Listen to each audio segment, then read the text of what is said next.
Pedro, thank you so much for joining me today.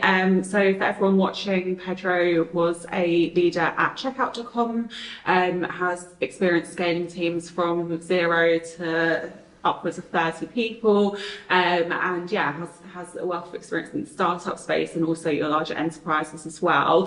So yeah, why don't you start by telling me a little bit more about your entry and your path into design? Yeah, of course. I've started in design almost 14 years ago. I actually studied computer engineering in college, but I never exercised it. I never worked as an engineer. In fact, out of college, I started working as a designer with quite a few colleagues and friends from the same class. They were launching these companies, all of these services, and they needed a designer to help them, and I ended up, joining quite a few of these companies. I freelanced for a while, ended up, founding my own design agency. Also ended up co-founding a startup on the ride-sharing space, a little bit like Uber, but very much focused on students. And at the time in Portugal, where very few folks had mobile phones or even credit cards. So it was tough times, but it was fun times as well. Learned a lot about design, learned a lot about how to build a company as well from scratch. So it was quite fun. Those experiences opened me the door to moving to New York. I ended up moving into New York and joining this startup there as one of their first design hires. And it was really here that I had my first design leadership role. I ended up growing that design function from myself to a small pocket of designers. And I think I've committed all of the mistakes and errors that a new manager could make. But again, I think it was one of those transitions that it was like, hey, Pedro, we need you now to build and lead this design function. And it felt a lot, but I don't know what it is to manage. I don't know what it is to be a manager. I know what it is to be a designer, but I don't know what it is to be a manager. Nonetheless, it was a really transformative experience for me. Started understanding a little bit how to connect design with the business, how to talk a little bit more that aligned language, and starting transitioning more into a leadership role. From those 3 years there in New York, I ended up coming into the UK, where I joined Currys. At Currys, again, very transformative experience because it was a much larger design organization in here as well. Yeah. And I also ended up, knowing how to actually scale design systems, how operations worked across a more mature organization. So, again, continuing to focus on my leadership journey. From Currys, I ended up joining Elsevier, and I think that Elsevier, serves almost as the foundations for the design leader that I wanted to be. When I joined, Elsevier, I had, some pockets of experience as a new manager, but, I really didn't understood very well what this meant into, as the mature design organization. At Elsevier, I had the opportunity of learning from some very, very good leaders like Patrick and Andrew as well. In there, he built a very mature design organization in there. I understood a little bit how operations, product design, UX research, content design work together to build the best experiences. And of course, I also had the opportunity to lead and manage a team there at Mendeley, which was a very interesting experience with quite a few talented folks. Then from Elsevier, I went into, I think, the role that most characterized me as a design leader. I joined Checkout.com as a foundational leader in there alongside Buzz. And alongside Buzz, we had this opportunity of, building that design org from a very, very small pocket of product designers. There was some technical writers in there as well, but it was not really content design at its core. And therefore, we had to take this design org through that transformation, building it to a little bit over 50 over the course of 2 years. Of course, we had an immense talented, acquisition partner with us that helped us through this journey.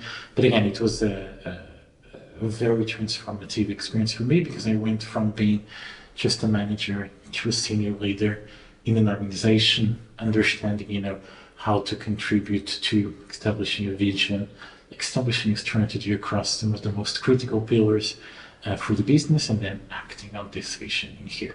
So it has been, quite a journey. And so I think that, I've just started. I still consider myself a very young leader in that sense. But yeah, that's me. No, amazing. And do you feel like that experience that you got from going to your larger enterprises really helped you in terms of going forward in your leadership career when it came to being able to see something at a larger scale where you could actually take a company to?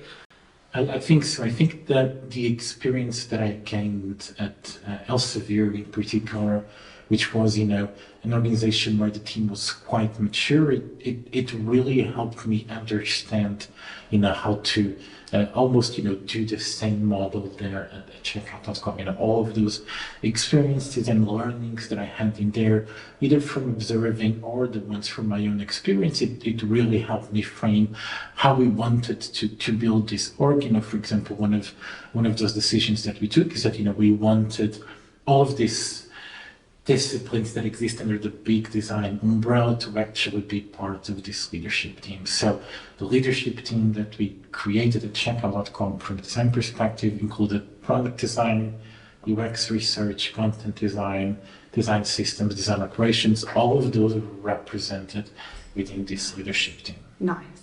Could you see yourself going back to starting your own agency or startup again? Yes. I think that when you go into smaller organizations, you need to be prepared for quite a few different things that you find at more established organizations. Not everything is going to be there to support you. You're going to have to wear quite a lot of hats, as it's said.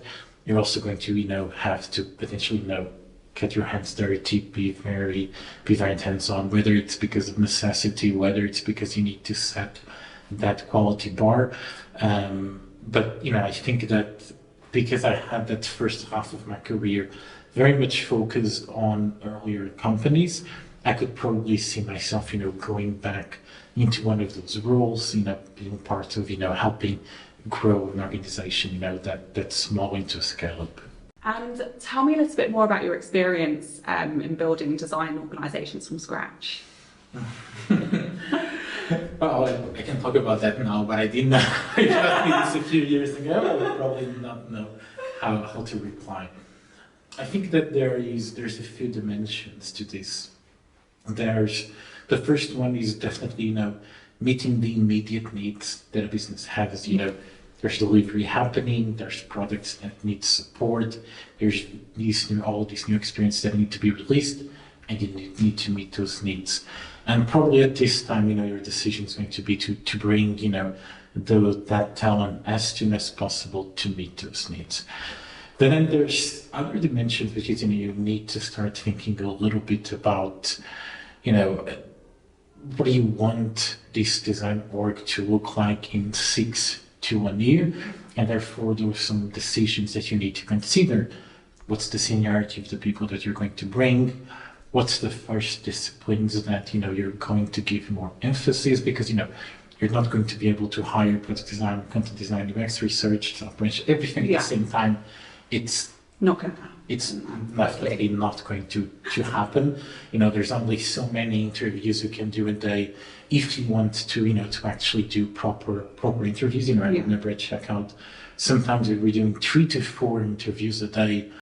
And the fourth interview, you were already, Brain not fog. as exactly, you weren't as focused, and that was not either fair for you or for the candidate as well.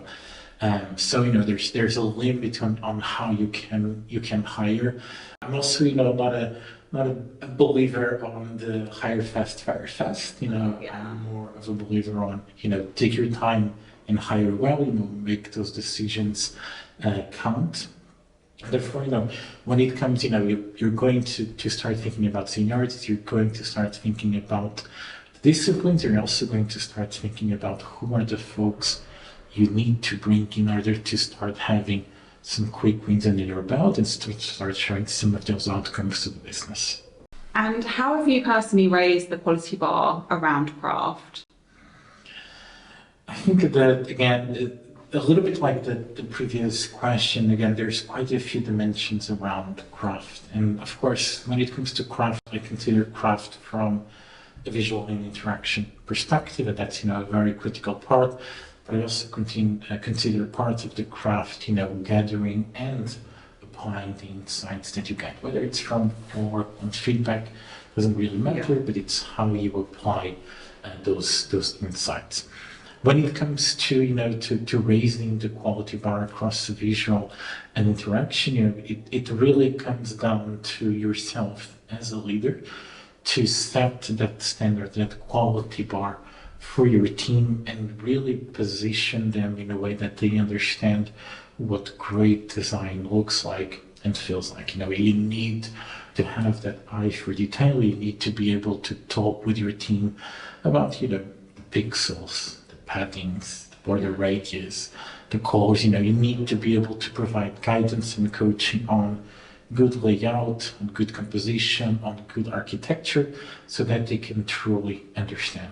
Now, this requires you to establish frameworks and methodologies and ceremonies that enable your team to have the time to do this. You need to be able to establish design creeds that are focused on these details. You need to be able to carve out the time to focus on evaluating the experience from a visual and interaction perspective with yourself and with your stakeholders and cross-functional partners. They need to be part of this journey, and you need to make strategical bets in the sense that you're not going to be able to apply this level of rigor across your entire portfolio of products. You're going to have to pick one or two that can really have an halo effect across the entire business and showcase that this is, what great design, what a great experience we want to put forward. This is now the bar that, we're going to, to measure ourselves against. Amazing. And I guess in terms of, as well, when it comes to raising the bar around craft and, like you say, setting those expectations and those metrics, how do you encourage your team to strive towards that as well? Again, I think that you need to have, you need to be very intentional with your team and really push them to care about those details. Yeah. I think that we have seen something in the industry where quite a few designers have lost a little bit of touch with visual and interaction design. And I think that therefore, because of this trend that happened in the industry now, yourself as a leader, you need to be very intentional. You need to ask questions. Hey, is this the best that we could do? Can we push the boundaries on this? Have you thought about, experimenting this and that way? Sometimes, you need to lead by example, and it's one of those times where yourself as a leader, you potentially need to be hands-on and show to your team that, hey, this is what I mean when I'm talking about great design and great experiences. Because, at the end of the day, if you're preaching to your team, hey, we're raising the bar, we want good design, they're going to look to you and say, hey, what good design looks like, you need to tell us that. And therefore, at that point in time, you potentially need to lead by example and show directly to them. Yeah, definitely. And how did you personally find the transition from IC to leadership? Because it's not an easy path for a lot of people. It's a lot of lessons learned.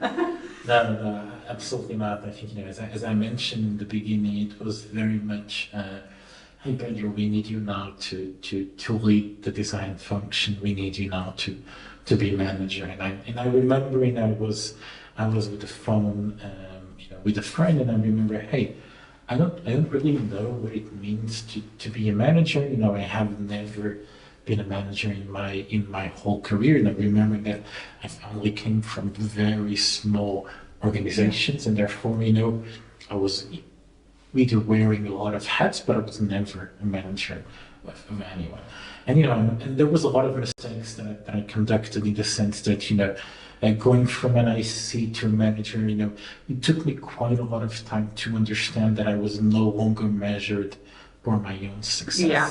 It was actually the success of the team that I had that mattered to them.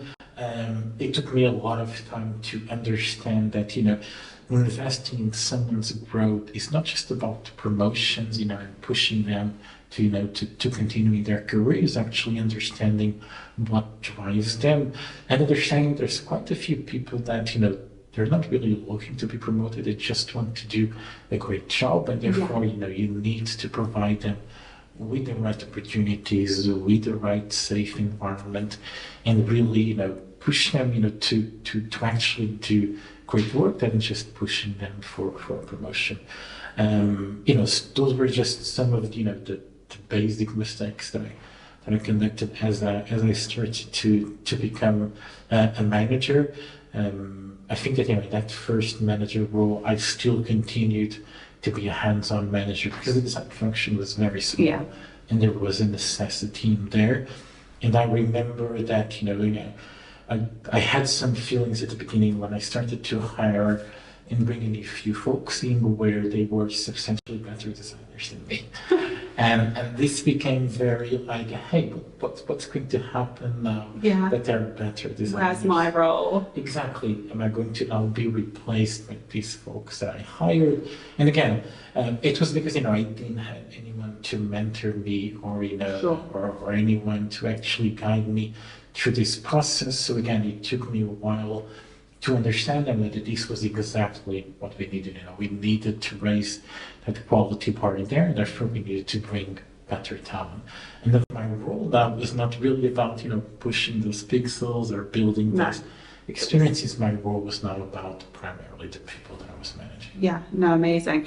And what are your thoughts on the term design manager, having to be hands-on with your projects, leading them, also managing a whole team? I think it can be really hard for someone, like you say, to know what the expectation is of you. Is your success being measured on the work that you're putting out there, or is it the team, and almost feeling torn sometimes of where your intention is better spent? I think that the majority of the design manager roles at the moment in the market require a little bit of both. Require a little bit of you still being a great practitioner, and requires a little bit of you still being a great people manager. And therefore, because a lot of the times these two worlds don't align, there is a collision in here where you can start to doubt yourself, or you can start to doubt, where is your value coming from? Is it from the experience that I am designing, or is it from the guidance and coaching that I'm giving my team?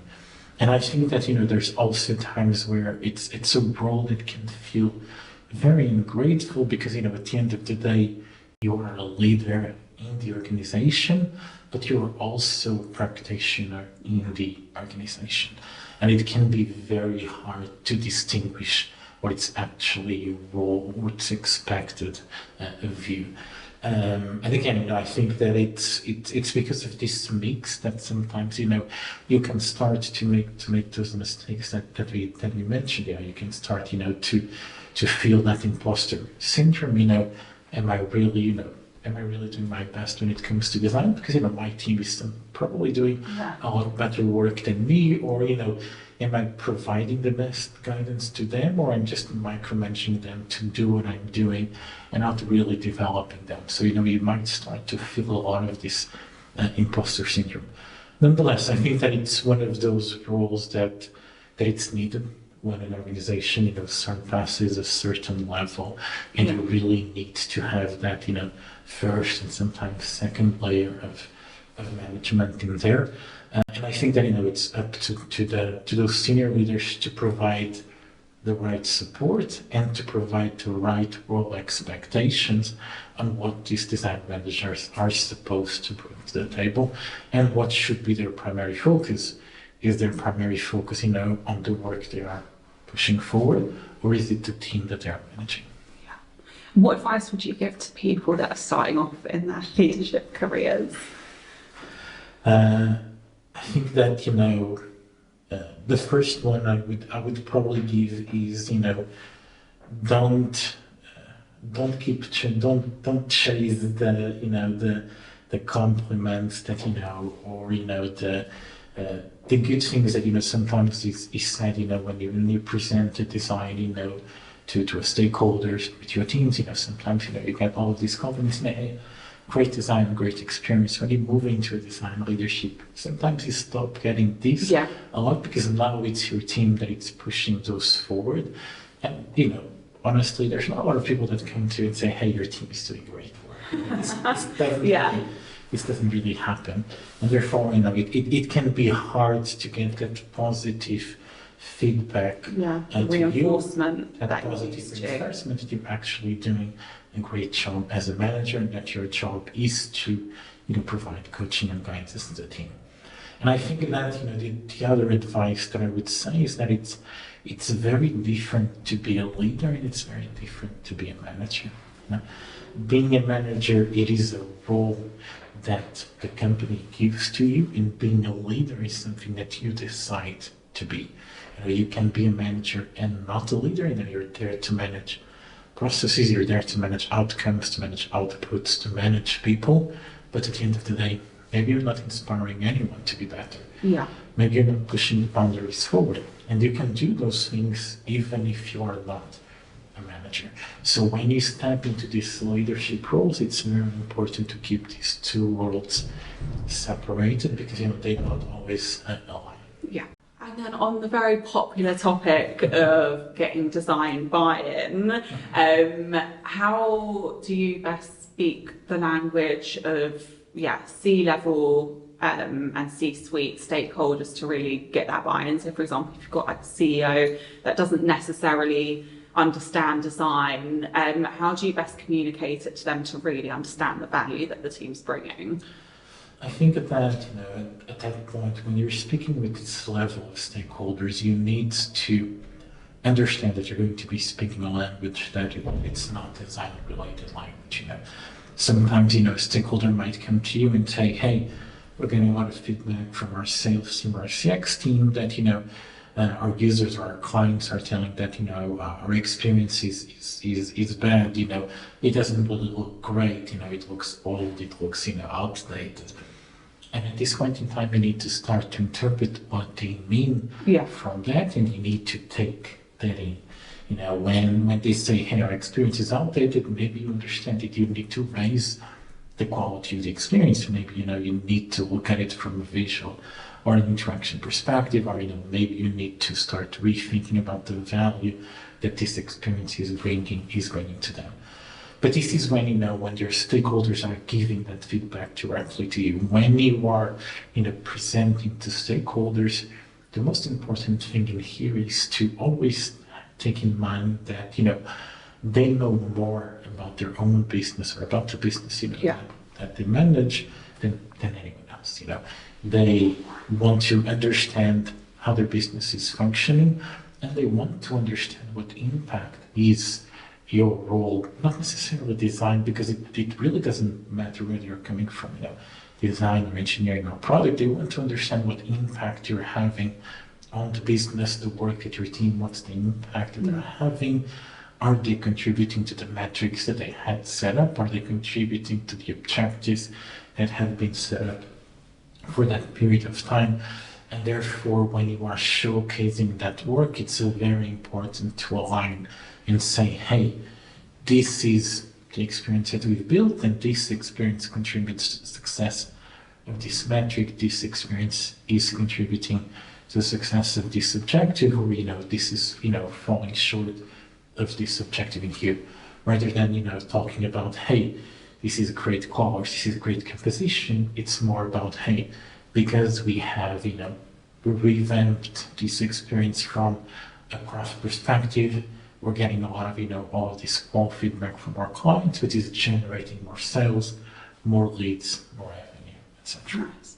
And then I guess on the flip side, when it comes to your design team and obviously your design goals and what you're measuring your success of, how do you best translate that from the wider business goals and what the business wants to achieve in that mission to that of design goals, so that your designers and your team can really relate to it as well?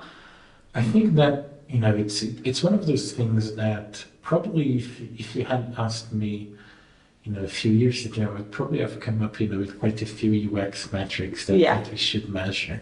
But I think that nowadays one of the things that I've observed is that the best teams, they share the same metrics and they share the same goals. There's metrics and goals for the product in itself or for the experience in itself. There's not metrics for the product discipline and the engineering discipline and the design discipline. There's just the metrics that enable you to build the best product. And therefore, as the leader of your design team, it is up to you to help them understand how they are contributing to the success of these metrics. For example, in creeds, this should be one of the first things that, your designer should give context. Hey, I'm thinking of this experience. These are the metrics that we want to influence. This is, the objective that this is cascading from. And therefore, when everyone in your organization is deeply thinking about how their work is actually cascading all the way from their squad level to the business overall objectives, then you have that common language and understanding, and that design teams now serving the same metrics as everyone else. And how do you communicate design success stories with the wider organization as well? I think that design success stories can have a tremendous influence on how much the business is going to invest in continuing with that design function, bringing in new talent, either bringing in new tools or just overall scaling up the team. Now, how do you convey that? I think that first and foremost, you need to be very strategical about the success stories that you want to put forward. Again, it needs to be very much aligned with what the business is looking for. If the business is looking for growth, then your success story needs to be very much aligned with the growth of the business. If the business is looking for design to be an actual differentiator from their competitors, therefore you need to invest in the highest quality craft, the highest quality insights, and really looking for those aha moments that nobody in the industry has yet thought about. You really need to start challenging the status quo. So again, when it comes to success metrics, I think as with everything else that we've been discussing today, it comes to that alignment and picking specific projects or products that are going to have a magnifying effect on the rest of the organization. That can be, that story can be retold by anyone in the organization. You have your sales team are going to be using this success case to sell it to their clients.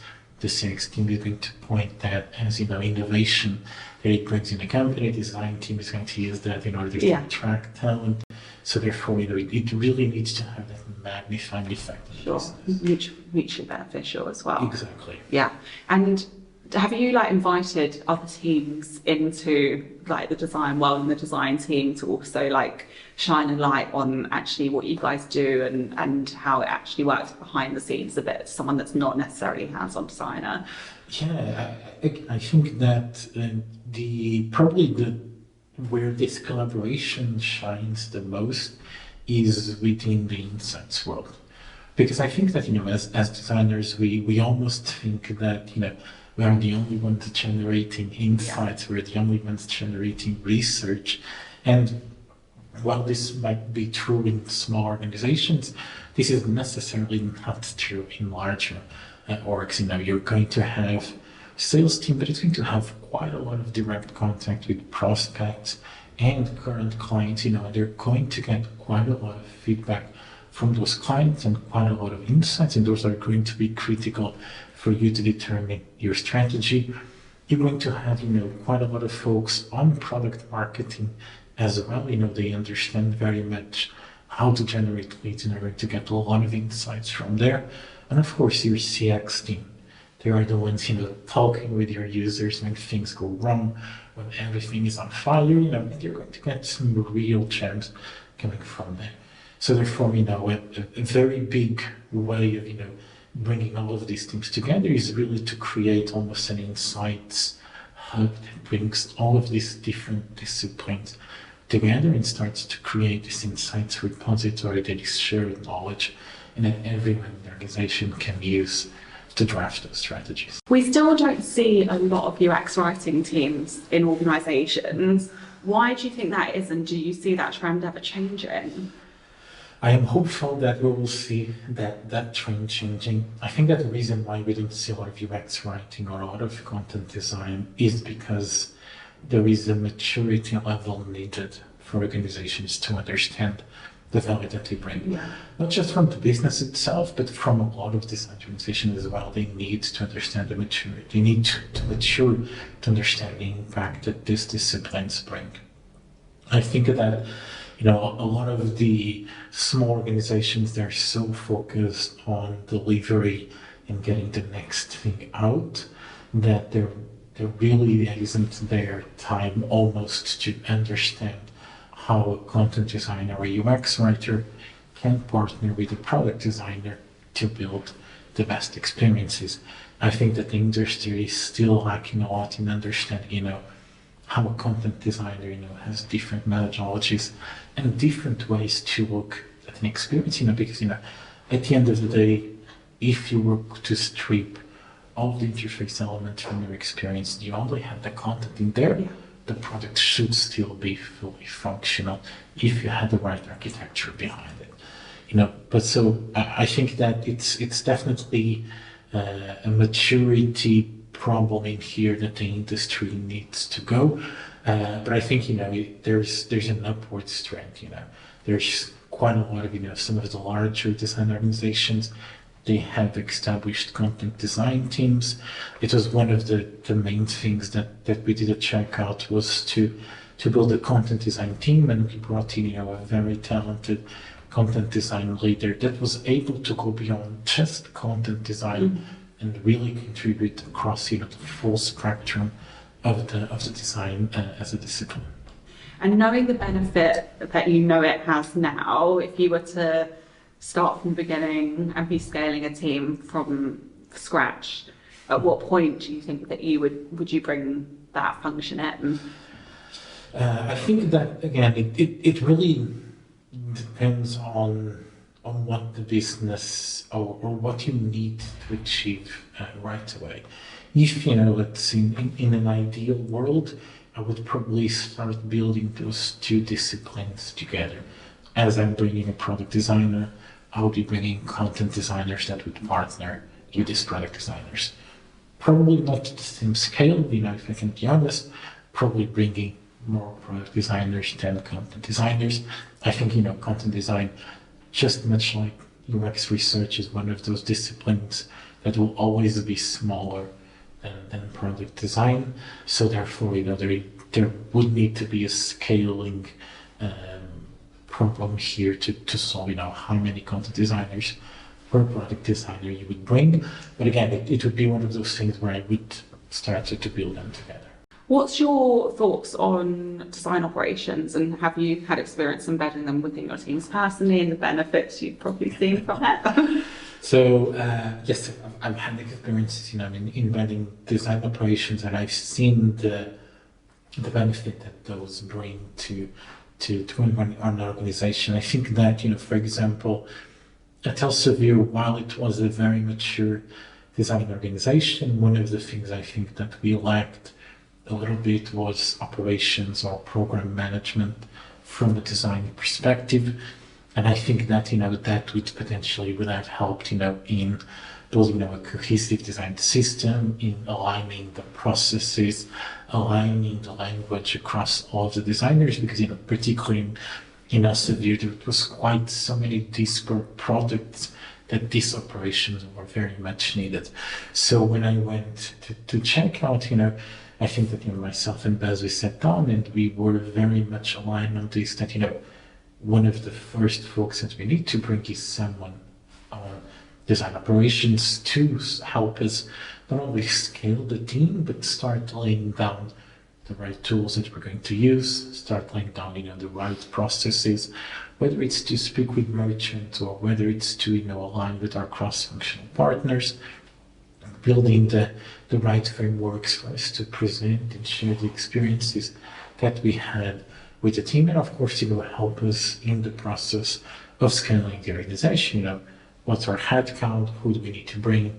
What's the seniority? Again, design operations is very much a very close partner in this process, and therefore we knew that we needed to have one from the beginning. Do you think that for someone to do a design operations role, they need to come from a product design background? Have you seen people get into that type of role where they haven't been a hands-on designer before? I think that when we were starting to hire at Checkout, my answer would say yes, definitely it needs to come from a design background. But I think that, over the course of these last years, my opinion has changed. Now, I do think that there's benefits from someone that has been a designer and involved into operations role, in the sense that, they understand the problems that designers have. They understand, how sometimes, designers can be siloed. They understand, sometimes how, your whole basic thing, like your Figma space, where you're building all of those pages and things, it can get very messy without the process, because, you suffered from those exact same problems. So there is an advantage in there. But I've also seen folks coming from other disciplines that are not just from design, and they bring a different perspective that helps you see things in a different way. I've seen folks coming from product ops into design operations. I've seen folks coming from talent acquisition into design operations as well, especially folks that have been hiring designers. It's often you see that career traveling there, going from hiring designers to bring operations on design. So I think that all of these different perspectives help build a different, more mature organization that you would have that someone that only been experienced as a designer. But then again, I think it's a little bit of a pros and cons, on who's the first person that you're going to bring, how you want your team to look like. I think as well, it's a discipline that has started to grow in popularity. So naturally, there's only going to be so many people that have been product designers that then decided to get into that. And it's one of those fields that's really just starting to open up, where you're seeing it not just be in your big established companies. Startups are starting to bring it into play. So I think that's probably where you do get a variety of backgrounds where people are coming from. Yeah, exactly. I think that you're seeing what happened a few years ago in the industry, where you had folks that were very generalists in the whole design process, and you had folks that were very specialized either in visual design or in research or in interaction design, and you're now seeing these specializations now moving as well into design systems, into design operations, and therefore, so I think that, the whole design umbrella is getting bigger and bigger. Which is good to see, finally. Yeah, exactly. One thing you have done an outstanding job of is your design leadership portfolio. It's probably one of the best that I've seen. So where did you get your inspiration to create that? I know when it comes to design leadership, there's a lot of, do I create a portfolio? Don't I? Is it something I should be doing? So yeah, why did you decide to create one in the first place, and where did you get your inspiration from? I think that what drove me to have a design leadership portfolio was really because, it was the best way for me to express myself as a design leader. I think that, as designers, having a portfolio is the most common thing, but as leaders, we start to have, case studies to showcase, or we stop having case studies to showcase because we're not really the ones conducting the work. So therefore, I think that when I started thinking about my design portfolio, there was quite a few things that I had in mind. First is, what am I going to show? The second one is, if I want to showcase my leadership philosophy, my leadership mindset, how can I show what were the outcomes that my team had? What were the decisions that I took as a leader in order to enable these outcomes? And what was the impact that I had on the business? And when I started looking at quite a few, leaders in the industry, there's this, I can't remember his name now, that's a shame, but he's at Netflix now, and then I started looking at his portfolio, and really the case studies showcase quite a few interesting things. The first thing was, he started by showcasing what was the outcome that he wanted his team to have on the business, and then the process that he went through, whether it was establishing a framework, whether it was bringing this methodology, how was his relationship with his cross-functional partners, and then, ending up, what his team did, the transformation or innovation that his team did at that specific company, and the impact that it had specifically on the business. And it was, that same framework that I decided to apply in my portfolio. And I started by thinking a little bit about, okay, as a design leader, I can actually build a case study on the decisions that I took. How did that influence the business? How did that influence the team? And then what was the impact that had on the metrics of the business? What are your views on the current state of the market when it comes to hiring, salary benchmarking? I feel like we've seen a real shift since a year and a half ago. I think that definitely the market is downwards, particularly for design leadership positions. There's quite a lot of, those roles around.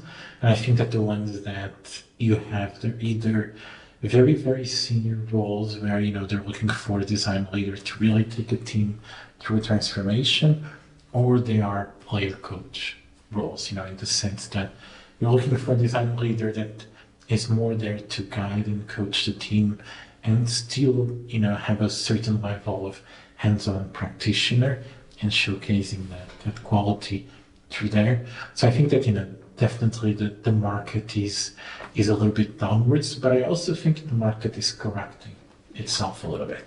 If we look at the salaries, how much they jumped from 21 to 22, to early 2023 when the layoffs started.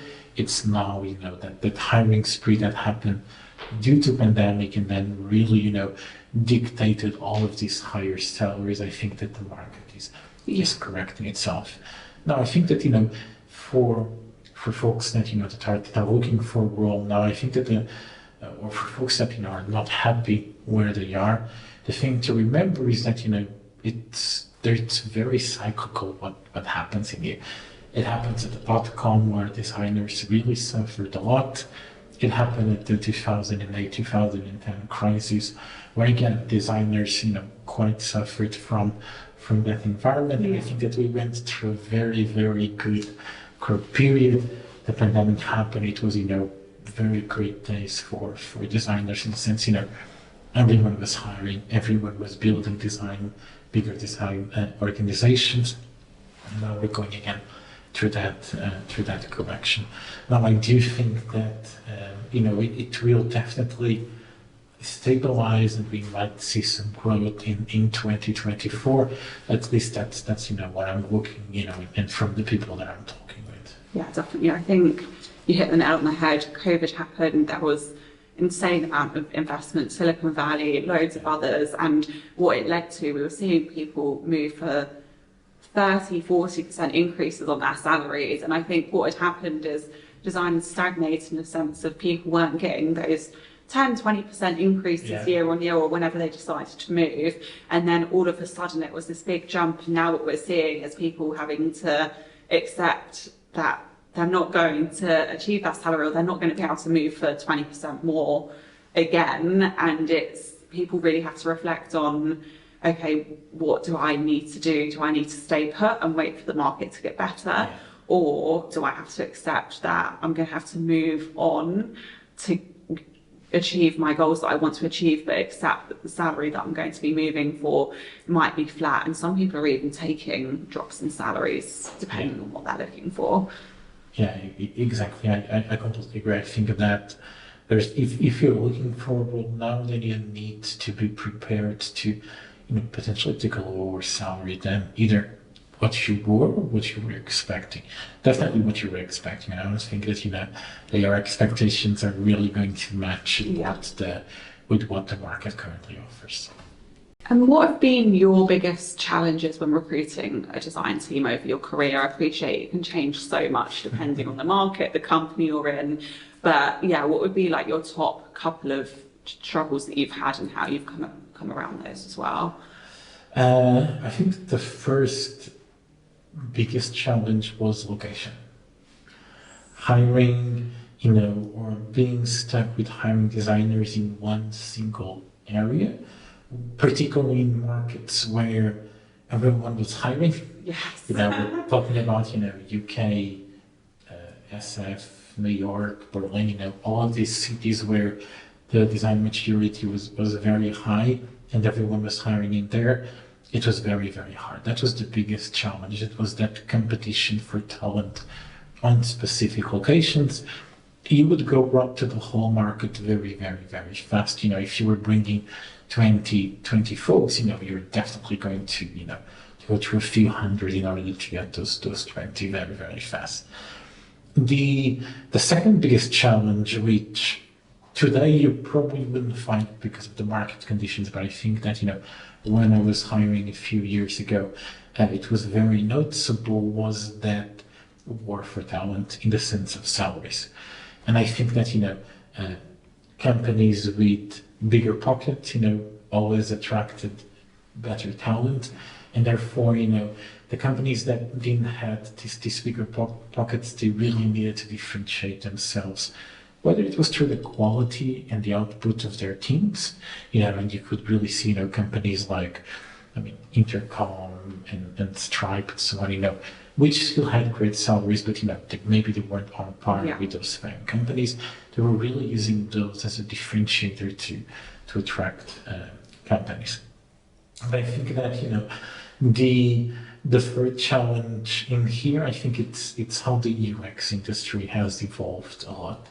And I think that there was, and there is still a very big gap in great senior practitioners. There was a very big generation of designers that was brought into the industry through boot camp, or through the whole, selling the dream. You can get, a 6-figure salary after this 6-week course, and I'm not sure how much this contributed to the industry. I think it bloated the industry with designers that really don't know how to design, in a certain sense.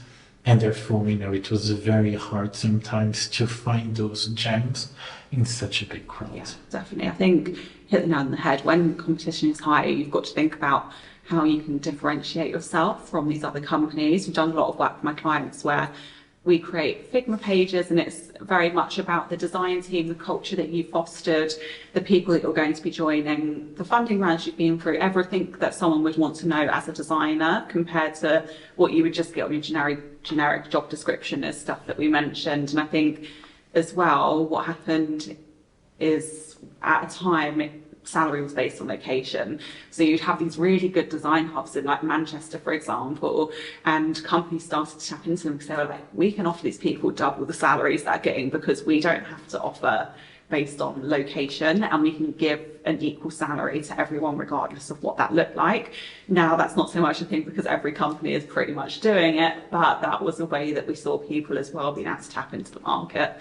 Yeah, absolutely. I think that it, now it's more a buyer's market, and that wasn't really, a few years ago, candidates had their peak of offers and at their peak of organizations, and definitely that didn't help when it came to, hiring talent. And then to end things, and it's a question that I think is a really nice one and one of reflection, but what advice would you give to your younger self? That's a great question. I think that I would, probably tell the Pedro of, maybe 6, 7 years ago to, enjoy the moment, a lot. Enjoy the good ones in particularly. Don't be so focused on your career, the design leadership, the titles are not the thing that matters the most. And I think that, at the time, a few years ago, that was, something that really was a lot in my head. So, I would tell myself, take it easy, don't focus so much, on the titles, but actually focus on, building the best experiences possible, building the best relationships with your partners, understanding, that, the infamous seat at the table doesn't exist. And I think that, there was so much being talked about back then about this seat at the table. So I would tell myself, hey, there really was no seat at the table. It's really up to you to showcase and align yourself how the business talks. It's not so much, design versus the rest of the world, and that, great things are coming, and as long as, you continue to work hard, as long as, you continue to, to continue to be user-centric, as long as you continue, to push for those experiences, the right opportunities will come.